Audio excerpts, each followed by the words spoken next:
আমরা আজকে যে ক্লাসটা করব এটা হচ্ছে ডিস্যাটের এক্সপ্রেশন অফ আইডিয়াস নিয়ে। খুব চমৎকার একটা ক্লাস হবে ইনশাল্লাহ।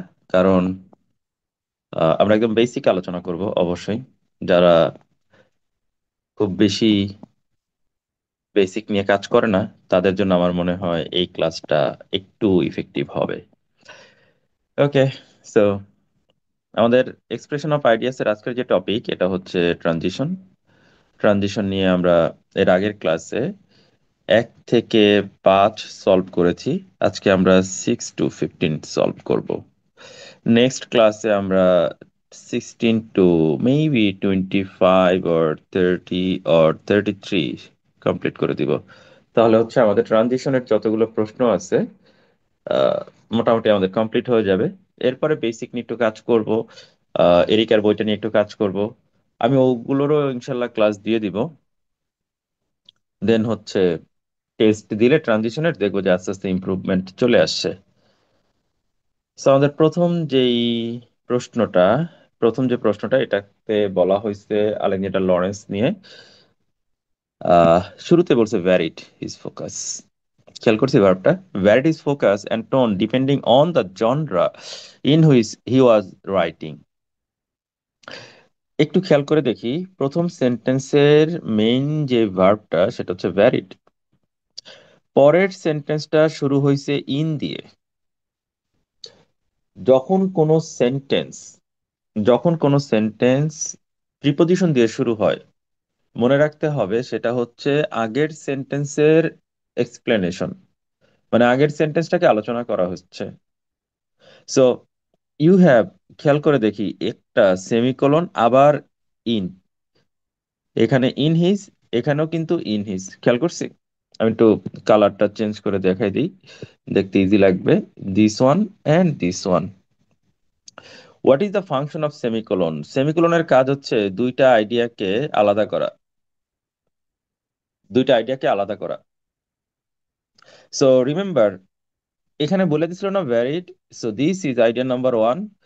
ইন হিজ, এর আগে আছে সেমিকোলন, তার মানে এখানে হচ্ছে আইডিয়া টু। সো দুইটা আইডিয়া ডেফিনেটলি আলাদা হবে, কারণ উপরে তো বলে দিছে ভ্যারিড।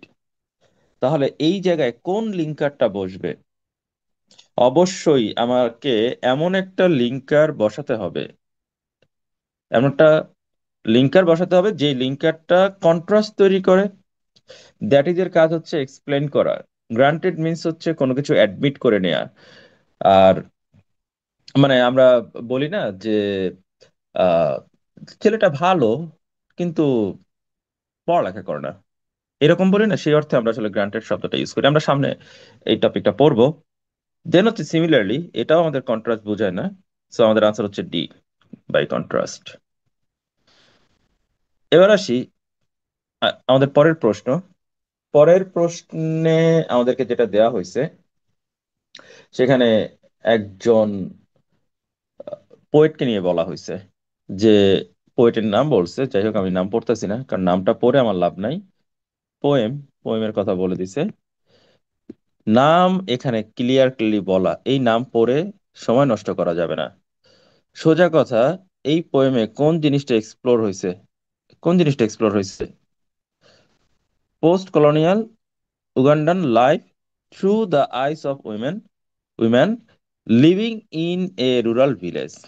সো আমার topic is all about female character, তাই না? আমাদের টপিকটা হচ্ছে ফিমেলদেরকে নিয়ে। So আমি এখানে বাকি সব স্কিপ করলাম। লক্ষ্য করি এই সেন্টেন্সটা কি দিয়ে শুরু হয়েছে? কি দিয়ে শুরু হয়েছে? উইথ। আগের সেন্টেন্সে আমরা বলেছিলাম ইন দিয়ে শুরু হয়েছে, মানে হচ্ছে প্রিপজিশন দিয়ে শুরু হয়েছে। প্রিপজিশন দিয়ে শুরু হয়েছে।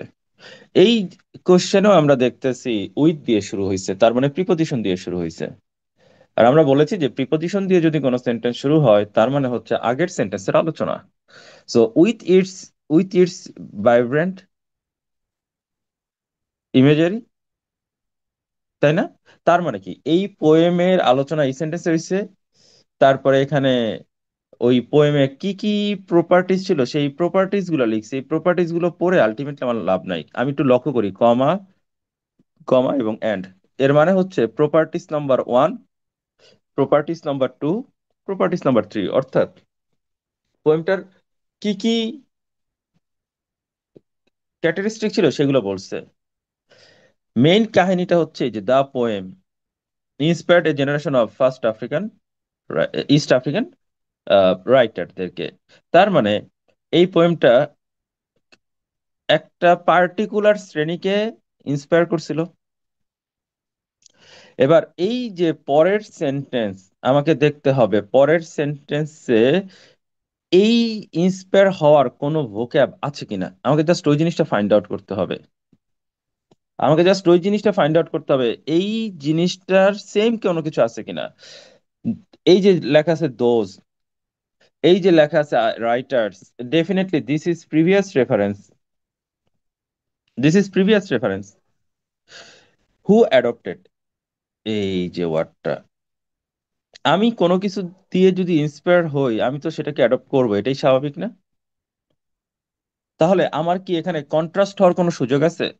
It's still are often referred to as, কোন ধর কি জাতীয় পোয়েট তার কথা বলছে। সো আমি একটা পার্টিকুলার জনরাকে ফলো করে নিজে একজন পোয়েট হইছি, তার মানে আমি ওই জনরা থেকে ইন্সপায়ার্ড হওয়া কেউ। তাহলে সেই ক্ষেত্রে কন্ট্রাস্ট হওয়ার কোনো সুযোগ নাই, এজন্য নেভারদিলেস হতে পারবে না, বাই কম্পারিজনও হতে পারবে না, ইনস্টেডও হতে পারবে না। তাহলে আমাদের আনসার হচ্ছে ফিটিংলি। ফিটিংলি মিন্স হচ্ছে আগের টপিককে সাপোর্ট করে কিছু একটা বলা। Let me show you. Fittingly means হচ্ছে অ্যাপ্রোপ্রিয়েটলি, ফিটিংলি মিন্স হচ্ছে সুইটেবল, যেটাকে আমরা বলি suitably, can be used as a linker to show that something is appropriate or suitable in a particular context. অর্থাৎ আমি ইন্সপায়ার্ড হয়েছি দেখেই অ্যাডপ্ট করছি, তার মানে আমাকে এখানে এমন একটা ওয়ার্ড বসাতে হবে যেটা এই ইন্সপায়ারের সাথে অ্যাডজাস্টেড হয়, so that is ফিটিংলি।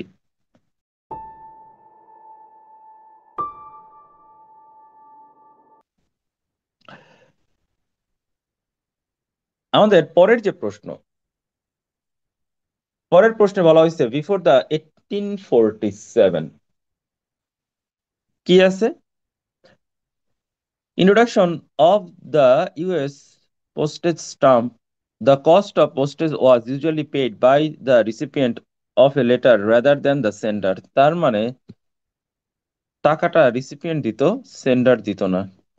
রিসিপিয়েন্টস were not always able or willing to pay promptly, এবং অনেকের তখন আসলে টাকা থাকতো না যে ইনস্ট্যান্ট টাকা দিয়ে দিবে, ইনস্ট্যান্ট টাকা দিয়ে দিবে, এটা সম্ভব ছিল না, রাইট?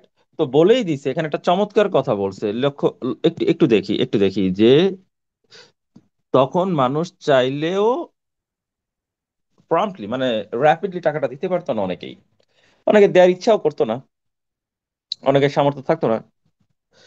ফলে এই যে ফি কালেক্ট করার যে ব্যাপারটা, সেটা স্লো এবং আর্ডুয়াস ছিল।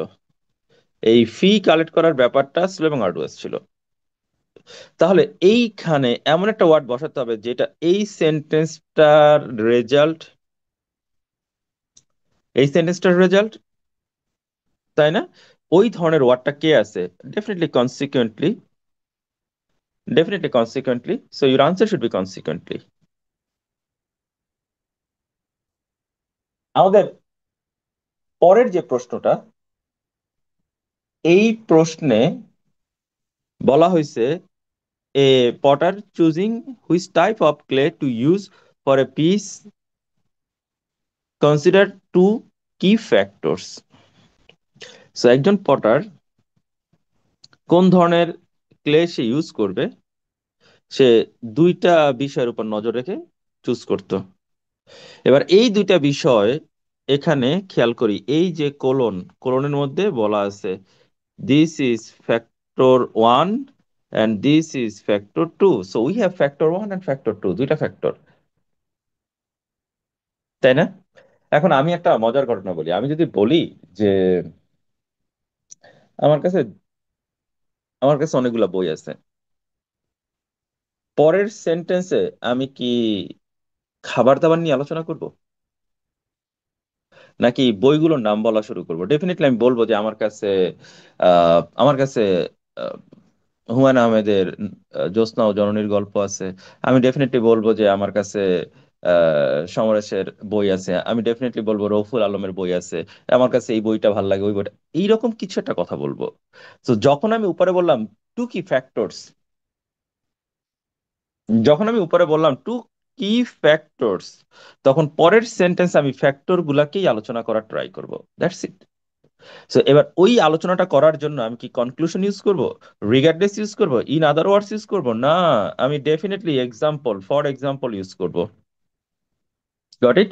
So your answer should be for example, এই জন্য এই ব্ল্যাঙ্কে আমার ফর এক্সাম্পল হবে।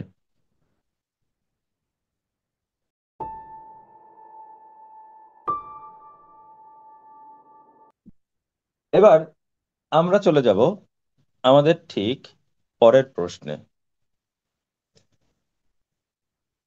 আমাদের যে পরের প্রশ্নটা, এটা খুবই সিম্পল, খুবই সিম্পল। আমি জানি না আমার স্টুডেন্টরা, আমি মানে অনেকে হচ্ছে কি আসলে আহ, পুরা মানে পুরো কোশ্চেন পড়তে যায়, এটা কখনোই উচিত না। এটা আমি সবসময় বলি, কখনোই উচিত না। খুব ভালো রিডার হতে হয়। আই মিন, আমি সবসময় তোমাদেরকে একটা কথা বলি যে তোমরা এইয়নটা পড়ো, এইয়ন ডট কো থেকে আর্টিকেল পড়ো। কারণ আহ, এটা না তোমার ব্রেন আসলে অন্য লেভেলে নিয়ে যাবে। ট্রাস্ট মি, মানে মানে তোমার ব্রেন আসলে সুপার লেভেলে নিয়ে যাবে। সো তখন হয় কি যে তুমি পুরো কোশ্চেন না পড়েও না অনেক সময় খুব ইজিলি আনসার গুলো ফাইন্ড আউট করতে পারবা। এটা যে শুধু ট্রানজিশনের বেলায় বললাম এরকম না, তুমি যখন মেইন আইডিয়া করবা, তুমি যখন সাপোর্ট কিংবা উইক, কিংবা ধরো তুমি যখন, হয় না যে ওই যে টেক্সট কমপ্লিশনের যে প্রশ্নগুলা থাকে, কিংবা অনেক সময় হচ্ছে যে আহ, একটা প্যাসেজ পুরো শেষ করে নাই, বাকি অংশ যে আমাদের অপশন থেকে মিলাতে হয়, এই টাইপের যে কোনো কোশ্চেন থাকুক, যদি তোমার রিডিং স্কিল অনেক ভালো থাকে, খুব ইজিলি সলভ করতে পারবা। যেমন দেখো, এই প্রশ্নটার মধ্যেই দেখো, এই জায়গায় আমার এক ধরনের মলিকুল নিয়ে কথা বলছে, আর এই জায়গায় আমার আরেক ধরনের মলিকুল নিয়ে কথা বলছে। তুমি একটু খেয়াল করে দেখো তো দুইটা সেম কিনা, জাস্ট চেক ইট, সেম কিনা একটু বলো, একটু কমেন্ট করো, কমেন্টটা করে দেখো। সেম?